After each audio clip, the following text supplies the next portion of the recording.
I don't want a notification to say, like, you've got 5 minutes to get there, because I'm like, yeah, I know.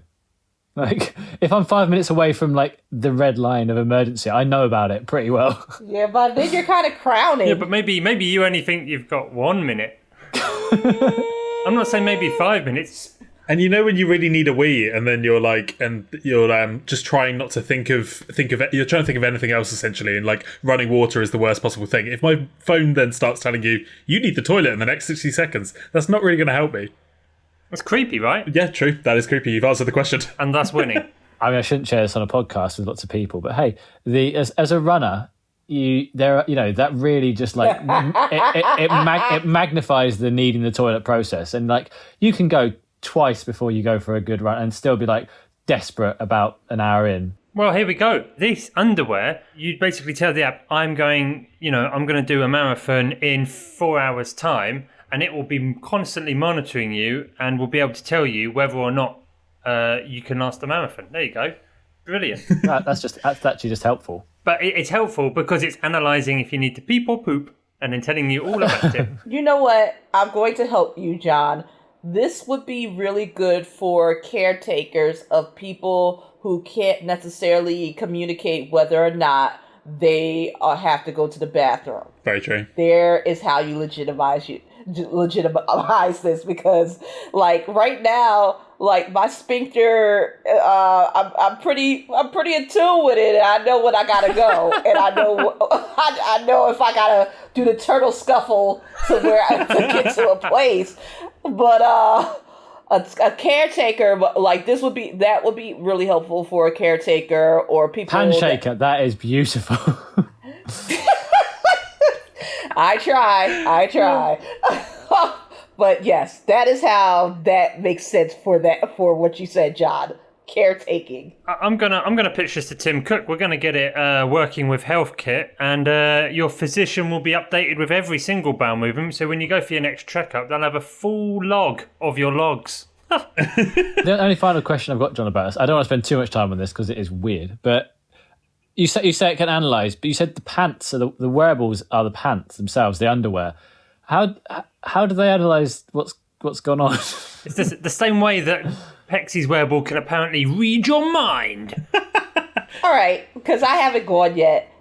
So mine is kind of going where John is going, but it's going a little bit inside. Yeah, nut up, Buttercup. It's about to get real. So basically, this would be a sexual aid, and it would be for couples that are having problems with sexual release. This is a problem that happens with most women and some men, and like trying to ascertain whether or not you're going to get there or not, or what needs to be done to get you there. So it would be a little device that would be worn by a woman or someone who has a vagina, and there would be the man or whoever is engaging in the physical activity helping to get the person off, would wear a ring of some sort, and it would vibrate in sync with the doodad, and as it would get closer to climax, it would vibrate faster to let them know, to give them an occur, like, okay, you've hit the jackpot. But if not, it would like the pulse would decrease. It's like, okay, I need to switch up the tempo, I need to switch up the stroke, or what have you. Oh yeah. Also, there was back in the day, there was this pair of cat ears that had like a mind reading thing on it. Oh yeah, and they wiggled. And like it would sense your moves, and the ears would react. I love that thing so very much. I wore. Oh my god, I love those. I kind of want that. And they were talking about doing a tail version of it. It was a cosplayer's dream. I'm gonna tell you a very specific story with my wearable. Uh-oh. So let's call somebody person A at work. Person A at work is a big arachnophobic, and like really big arachnophobic. And they've got person B at work who, let's be honest, gives them a little bit too much attention at times. Like every time they go to the pub, they're always going to the pub as well. You know, it's always sort of like, oh, hi, you know, asking too many questions. Nothing too weird, but you're just sort of like, oh, they're always here. Person A accidentally mentions about arachnophobia at some point. Person B says, oh, I've got something for you. I can actually help you get over arachnophobia. It's this bracelet. And if you wear it, it is proven that it will actually help. Person A, for some inexplicable reason, wears that said bracelet. And later that night, their phone just starts pinging with messages where the bracelet itself has started to communicate with the phone. And it's saying, hey, put me on, smiley winky face. And it starts going, hey, time to go to sleep, smiley winky face, because the smiley winky face is always the creepiest one. And just as they're going to sleep, the bracelet itself starts to creep and to crawl. And it turns out creepy person B has made a creepy person bracelet that turns into a creepy little spider and just starts crawling all over them in the pitch black once it notices that. And it's just constantly sending little winky smile emojis at the same time. What the hell did you just say? Did you just did you just make up a scenario where did you just do a horror movie? Is that what you did? A thriller? A Black Mirror episode. Yeah. Question was, what's the creepiest wearable you can imagine that you can talk about on a podcast? I've added to the end of that. And that's what I went for. Nobody wants that creepy pasta. Nobody wants a creepy wearable. Nobody. But at least our wearables were made sense. You did a whole creepy pasta, and I kind of want to see it on that site now. What the hell? Yep, there you are. See, I win. Well done, Gareth. On to the news. What's happened this week? News and reviews. The top story this week is definitely the Samsung Galaxy Z Fold 2 because, number one, foldable phones are wicked and everyone should have one if they'd only be so much a bit more cheaper. And number two, this one looks all right. Actually looks quite good. James, kick us off. Are we actually at the birth of foldable phones that we'll actually be using? Potentially. The Z Fold 2 does looks like it's improved upon the Z Fold in a lot of ways. You've now got a 120Hz screen. The front screen is now a lot bigger.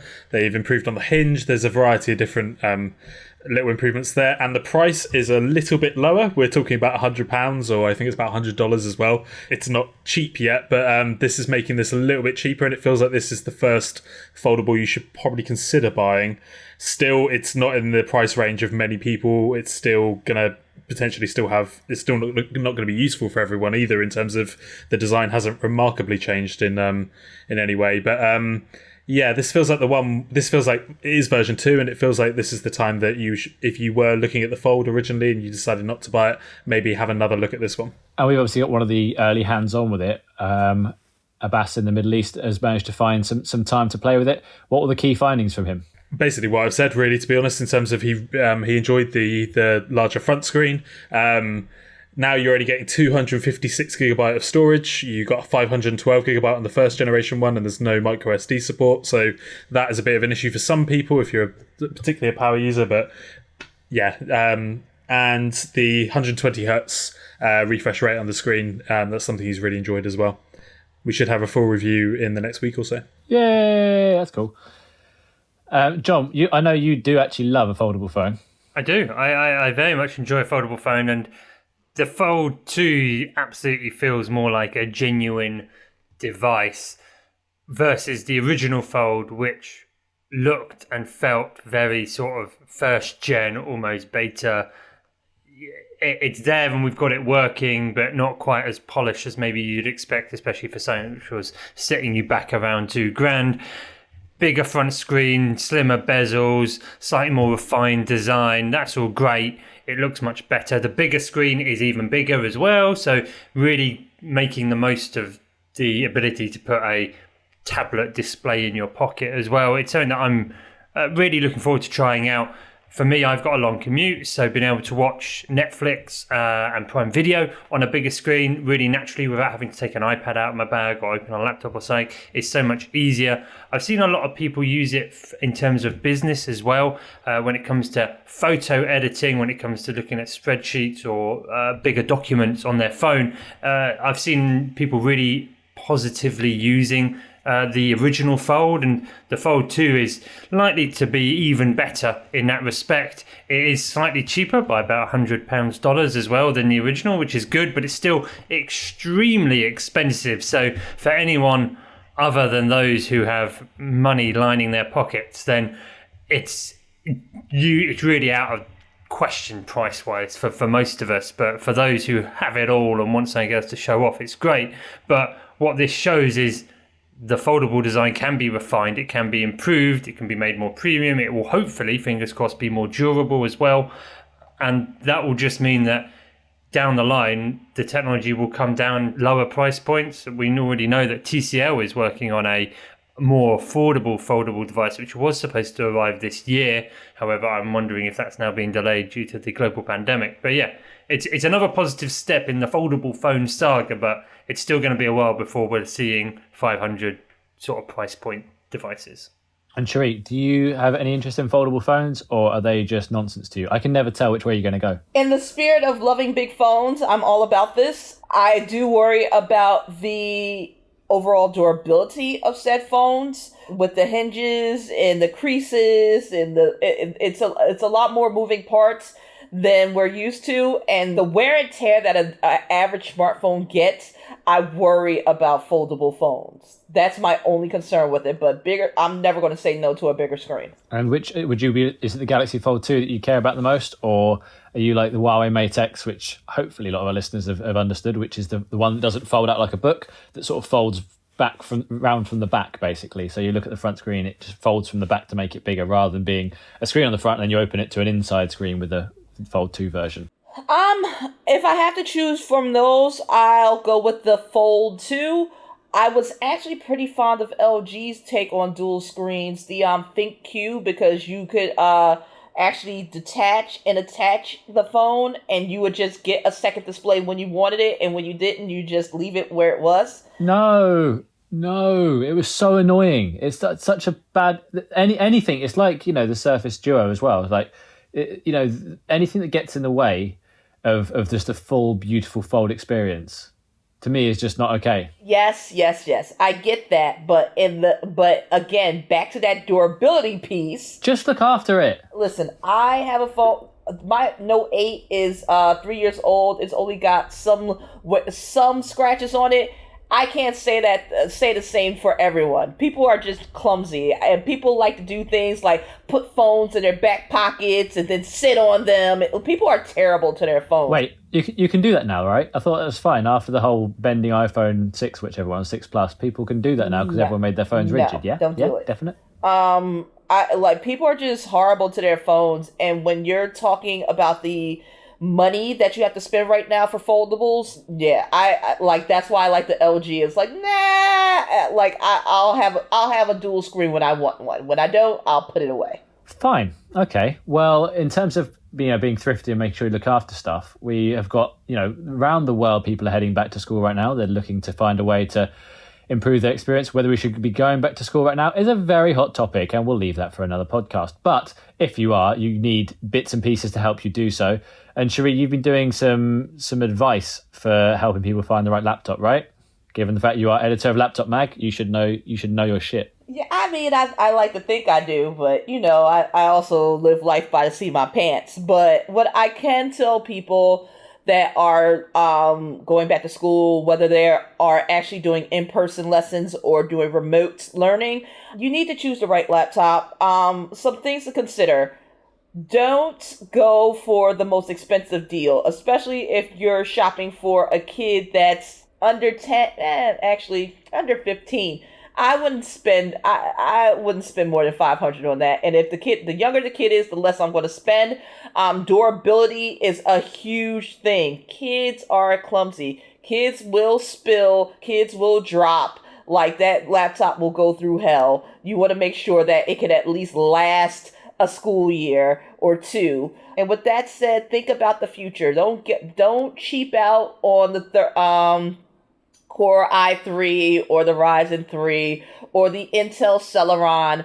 Go for at least Core i5, Ryzen 5, because that should be able to carry you through 2 to 3 years, or 4 if you play your cards right. If you are doing in-person lessons and you have to go from class to class, don't get a chunky boy. I love my chunky boys, but that's not something you want to be lugging around with your books. Are kids today still using physical books? I don't even know. Our college, I know I'm hearing that colleges are still scamming kids with books, but are those actual physical books or are they virtual books? I like how you say scamming kids with books, like that real practice of giving them stuff to learn from. The dicks. No, the college scam of, hey, this professor wrote this book and it's part of their course syllabus. Fair enough. And you have to pay $300 for this book, and you can't use the old one because they put new stuff in there, and they're not going to tell you what page it's on because you need to buy their book. That scam. Like, are professors still doing that? They still doing that to the kids? So, John, do you think professors are scamming students? Well, that is an interesting thing. It's not the professors, it's the people running these educational institutes who are lining their pockets with tuition fees while taking students for a ride and taking advantage of their position of having to be forced through a higher education system into jobs which are not paying as much as the people lining their pockets were getting paid when they left their university, which they didn't pay for. So there is a interesting political and moral question around the whole higher education system and the fees around it. I did not see this coming from John. That's the most activist thing I've ever heard of. Clearly cares. Well, thank you, Sherri. I think we've all learned that basically, like phones, don't break stuff. Don't break stuff. But like they're making kids as young as kindergarten sit in front of a laptop. So are you really going to give a 5 or 6? Yeah, no. like hey kid, don't break this. What? You mean don't push it off the desk? You mean don't spill juice on it? Yeah, no, that's going to happen. But you'd give him a Chromebook because you hate Chromebooks, so you'd be fine with that. You'd love to see it happen. I mean, I hate to see it, like, as much as I detest Chromebooks, I hate to see any piece of tech bite it that way. So I'm really glad that Chromebooks are, like, especially education-based Chromebooks have that built-in durability. Like, yeah, they're a little ugly, but they have those thick chassis and the spill-proof keyboard, so it can take a beating. Blackberry phones, they're back. John, say words about that. Well, yeah, Blackberry phones are coming back, or at least one Blackberry phone in a Blackberry 5G guise, with a QWERTY keyboard coming to a store maybe near you, but maybe quite far away because not many people will sell them these days. Previous Blackberry phones, which were running Android with QWERTY keyboards, were being made by TCL, who no longer make those. A new company called Onward Mobility has picked up the license from actual Blackberry to make phones with the Blackberry name on them. And they have confirmed we will get a 5G Blackberry. And we thought, who cares? And we wrote about it, and it turns out loads of you care. Why do you care? Not quite clear. I thought we'd got over the whole QWERTY keyboard stuff, but yeah, we're still here and people are still reading about it, and I'm just a bit confused, honestly. Well, but do you know what though? It is still better to type on the QWERTY keyboard. It's like it's the same way that people still lust after books. There is tactility. People still like tactility. They like being able to touch things and feel things and give people spider bracelets and stuff. Everything but that last point. People's back in the day they used to have fastest texter contests, and it was always with like a Blackberry or a I don't know if I like your tone with that. Or with some type of physical keyboard, and you would see these kids just blistering out text. There's something to be said for a physical keyboard. Like when I had hung on to my palm until the wheels fell off of that thing. My last palm was a Palm Pre, and you could not tell me that life was better without a physical keyboard. But someone stole my Palm Pre, and then Sprint was no longer, because this is when Sprint was good. Sprint had no more Palm Pre's, and I was forced to switch over to Android, and I have not looked back since. Thank you, HTC Evo 4. I do love the Palm Pre because, again, you can cut cheese with it. Literally, in America, that means something different to England, but you can slice a piece of cheese to get how sharp the edge of that thing was on the keyboard. But it was also just a brilliant, brilliant phone. You can, it's true. Look it up on the internet. But it was a brilliant phone for so many reasons. It was a true iPhone rival that never really got going. It was, pull one out for the Palm Pre. But the keyboard wasn't the best. BlackBerry keyboards were genuinely wonderful in terms of being able to text on them properly.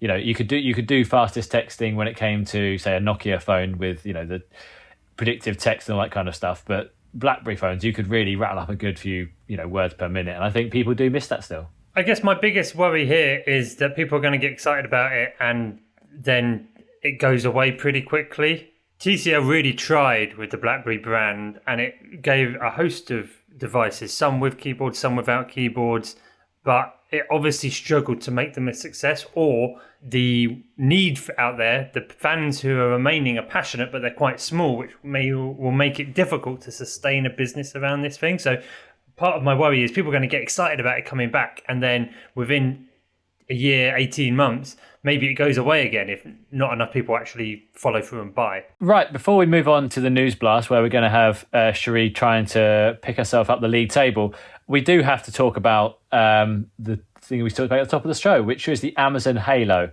And John, you said in the production meeting, it's listening to you all the time and telling you if you're being... I'll let you finish. Well, one of the features on the Halo is that it can detect your tone as you speak to people, and then will let you know if you're being lovely and delightful or a bit of a bitch to people. So, which is, okay, if you need to be told that your tone is wrong, then, I mean, you've probably got bigger problems than a wearable that potentially is just listening to everything that you say. But it is a slightly strange feature. Maybe it's going to be used in business settings for media training. I don't know. Oh, you're sounding too aggressive in response to that answer. Try and mellow out a bit more. I don't know. It'll be interesting to see how they set it. But the information on it at the moment is quite limited. So all we know is it will be able to listen. And there will be a function where it looks like it will listen at all times and constantly monitor your tone, your speech, and then give you a report basically on, what a lovely speaker person you are, or no, you're not very nice. So yeah, it at the moment sounds creepy.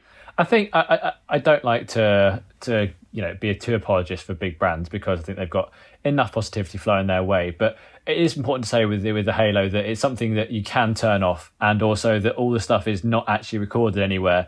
It's just analysed and then deleted. That's what Amazon claims, obviously, right now. We've heard, with multiple brands in the past that sometimes they forget to delete things. But of course, we should take Amazon at face value with that. And the idea being for this listening is that they can track, who knows, that one can track energy and positivity, so that if you are, like I said, sounding too negative, it can help you just learn a bit more about your body. And there are lots of important things with this. I'm not sure how well they can do this, but you can measure your body composition, body fat percentage, use it to make kind of like a 3D digital model of yourself, so you can properly see how fit you really are. And stuff like this, to me, is really good to have that more in-depth look at your fitness. But there is no way to not be creepy when you can have an option to listen to you all the time. Although I still don't think in terms of creepy, anything will beat Samsung's accidental advert for the Galaxy S4, which is like, it watches you when you sleep. Yeah, well, because the advert got pulled and changed quite quickly, because it was trying to say, we watch to see when your eyes shut so we can turn off the screen so you don't. It was a nice advert at the time, where it was sort of like someone was slowly drifting off to like a relaxed slumber, and the phone just shut itself down because it saw that their eyes had gone shut. But it was like, we watch you when you sleep. It was like, oh dear, Samsung, that's not a way to go. You know what I think of when I hear this concept for the Halo? I think of this. You'd be a lot prettier if you smiled. That's what it makes me think of. Like, why are you telling me that your mood is bad? You need to pep up. Like that, it's like a neck beard. Like, you should smile. You're so much prettier.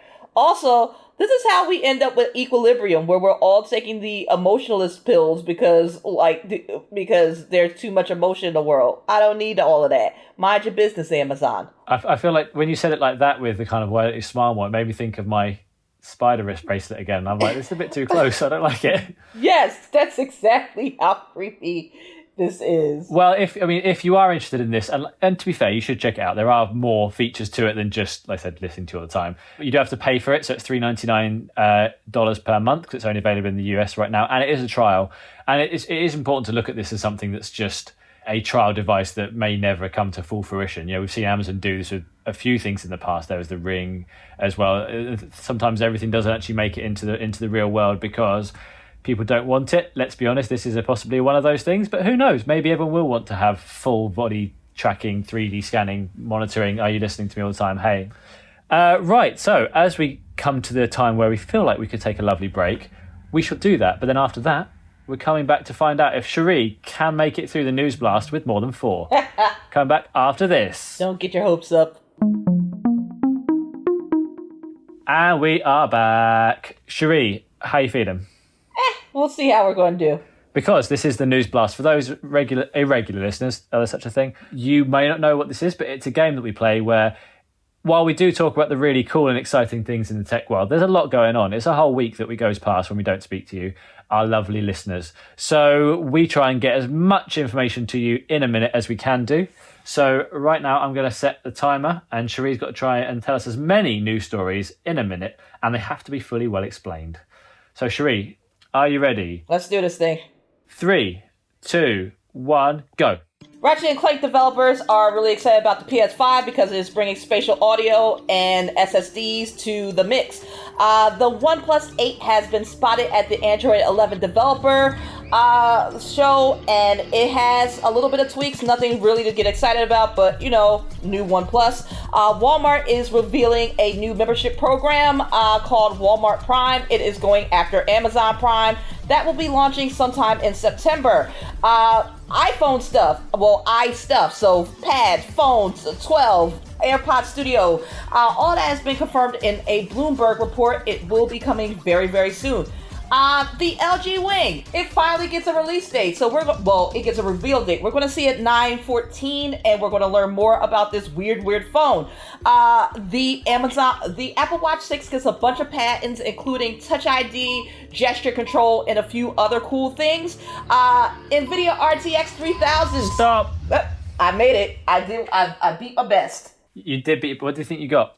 I think I got 6. You did get 6. A couple of Stuart's inquiries, just to make sure we're through. Walmart Plus, not Walmart Prime, because I think that Amazon Prime may get a bit pissed if Walmart came out with Walmart Prime. I mean, I feel like, why should Walmart care? But True. And it was the OnePlus 8T that was shown off it as a developer preview. But I feel like both of those can go through. So yeah, you got 6. Yay! Nice work. Right, Sherri, can you take us through to our favourite section of the week? What is it? Unpopular opinions, let your hate unfurl. I'm tired of video game companies charging me exorbitant amounts of money. Stop and give me the whole game. Unpopular opinions. Woo! I never know if I like the fact that you tell people what's going to happen in the unpopular opinions. Like, giving away the secret sauce. Yeah, no, but for real, I am tired of microtransactions. I guess I'm okay with DLC. I guess, I don't know. I still feel a little salty about that, but microtransactions gotta go. I like to learn that this new Avengers game, which I had, Square Enix was kind enough to send me a big old deluxe box with a cat statue and everything, and I'm excited to play the game. I am not excited about potentially having to fork out more money to customize my Avenger or to get them power-ups. Just let me earn that like you would in a regular game. Don't make me come out of my pocket for it. And what was it that pushed you into this absolute level of anger? Don't nickel and dime me while I'm playing the game. Hey, if you want to unlock this power, pay us $1.99. Don't do that. Just let me beat up a bunch of baddies like the old days and earn my powers. Don't make it don't cheapen the experience. Don't let people buy it. I don't like it. But I feel like it's unfair that you're getting annoyed at developers when it's our fault this has happened. The society, if someone says to you this app costs £10 or $10, people are like, what? What is it made of gold? I'm not going to spend that much money on stuff like that. I want the app to be £1.50 or $1.99 or what have you. And then developers can't really afford to make games on that, so they have to find a way to get some more cash in. And then from there, we've built a whole system where Apple makes some money off each thing that you do with transactions. Let's hear it for Epic at the moment, what they're going to be talking about with the same kind of thing. And making sure that there's actually a revenue stream coming in is what developers have to do if they're going to make these cool games. Yeah, yes, okay. We, the consumers, are shite people. That's fine. But I still don't, that doesn't make me like the system any less. I can deal with DLC. if you're giving me a really good experience. Like, okay, Mortal Kombat 11 DLC. That was some great DLC, and I was happy to pay that extra money for it. But the idea of being in game and you need to pay for real money for guns and customizations, in piecemeal, I'll never be okay with it. I never mind the microtransactions where if you can do it with skill, you'll get there. But if you want to speed things along and cheat, you can pay for it. I'm like, you know what? Fine, go for it. I don't mind the fact that if there's a way to do it, to sidestep things, like you can just skip a level if you pay money or whatever. That's someone's choice and they can do it. What I really hate is I picked up Angry Birds 2 a little while ago to see if I never actually played the new one. It's 5 years old right now, but just wondered if it was any better. And it is full of like pushing you to spend more money and to find, buy new things, get more apples, whatever, feed your bird. I'm like, fucking hell, like I just wanted to fling birds at things. And the thing that annoyed me the most about that was every day they sort of inspired you to fill your chest by doing all these challenges. And one of them you couldn't do unless you'd paid the money. And I was like, that's chunky behavior. But equally, there's this thing that I'm using, 10, 20 minutes a day and not paying a cent for. So where do they make money? I mean, there's a very different. I think there's a big difference between mobile games, which is what you're talking about, Gareth, and console and computing games, which is what Sherri talked about. Like this Avenger game is $60 straight up. Like it's not a free game like your Fortnite or your PUBG, which is given away for free to start with. Which, okay, if you've given away the game for free and then you're making money through microtransactions on a console, okay, I can probably get behind that. But if I'm having to pay $60 for a brand new game, and then to unlock everything, I have to pay further money, having already outlaid $60 up front, that ain't cool. Yeah, and I agree with that. That is absolutely true. Like, if there's an outlay to start with, then that should be it. Game done, basically. I mean, DLC, as we all know, the greatest DLC was for Burnout Paradise City when they unlocked the Surf Island, Big Surf Island, which was obviously huge in that game. But otherwise, paying more money for things beyond the things that matter to the game and allowing you to play it is, it's just ridiculous. I'm on board now. I had misinterpreted the question originally, so I'm now behind you, Sherri, and I hate it too. Yeah, I was very confused. I'm like, you're defending micro? I was very confused. I mean, I like microtransactions in the theory of like one day in the future, if we had that kind of pervasive payment system, like a wearable that was a spider, but also could pay for things whenever you were nearby. If you mention that spider one more freaking time, I swear I'm going to find a way to leap through this screen. I think we need to coin a new term, because microtransactions is hugely misleading. Like micro, that must mean they're all really small. But here I am on Clash Royale.